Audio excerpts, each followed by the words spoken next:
and I am pleased to welcome to the 2025 edition of Statehouse Conversations, State Representative Alex Burton of Evansville, Democrat representing District 77. And you're a rookie, you're a freshman. Nobody's putting you in a locker yet or hazed yet, all have they? No hazing has happened yet. All right, well, the session is young. Well, we will see. We will see. But you're no rookie to government. You served 5 years at city council level, so you know your way around the public ledger and public policy. So how are you going to parlay that into an impact this session? Well, I tell you, I'm going off on a high with coming from city council. I was the finance chair and we passed a budget unanimously. And so how that transition, where's the balloon drop? I mean, good thing you left when you did. The posse's one step behind. Absolutely. And so coming into a body of going from 9 of us to now 100 of us, it's certainly taking some adjustment. And you're guaranteeing I'm marking it down, unanimous budget commitment from Alex Burton. Maybe not quite. Yeah, I absolutely wish that could be the case, but no, so far so good. I'm glad to be here and looking to be a positive addition.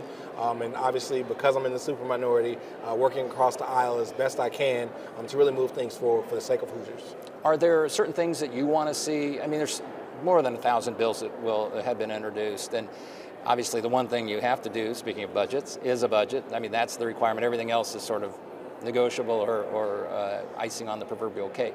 Where will your attention be focused, and what needs to happen for you to be able to go back and tell your constituents in Evansville that, hey, we did your bidding and it worked out? Absolutely.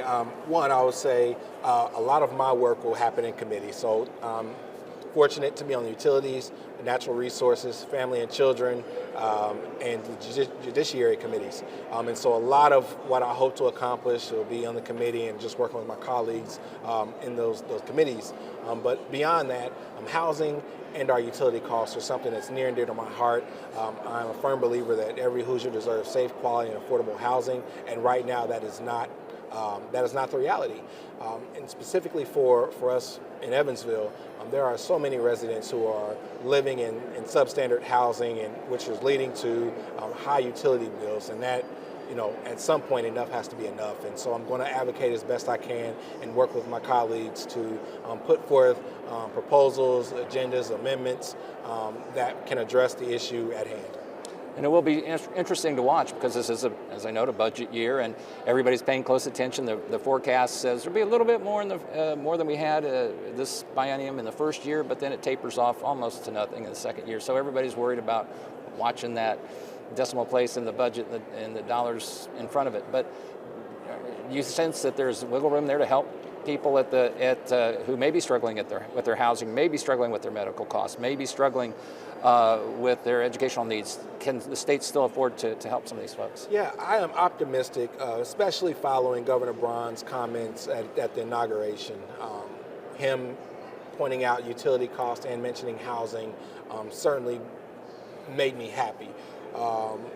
And because he said it, I'm going to hold him accountable to that, and I look forward to working with him and really just advocating not only for District 77, but for Hoosiers all over the state who are in situations where they need some help as it relates to where they're living and the cost of utilities.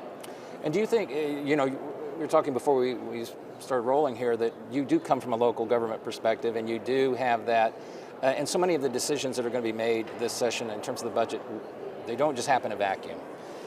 How do you send that message that look at the big picture, look at how it affects locals? Because I imagine you bear the scars of some budget battles, or when you've had to make do with cuts and reductions from state funding. Yeah, absolutely. I know that there are a lot of things that people want in the budget, but we have to take care of the basic things. And in my time in local government, I used to always say that we have to bake that cake before we put the icing on it. And that's my perspective in this space as well. We have to bake the cake, and we have to make sure that whether you're a young Hoosier, a working Hoosier, or aging Hoosier, you have the opportunity to thrive in our state.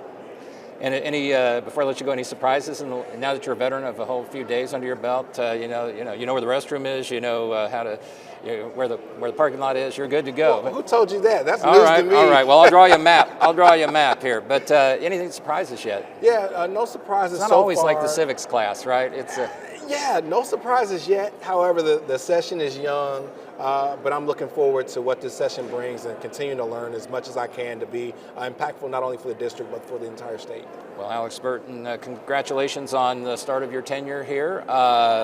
Democratic Representative Evansville, District 77, I thank you for taking time out of your day to talk a little bit about the session and your hopes for the General Assembly, and applaud your commitment to public service and to the state of Indiana. So very much, I'll be looking forward to watching your career unfold. Thank you. I greatly appreciate it. Thanks. All right.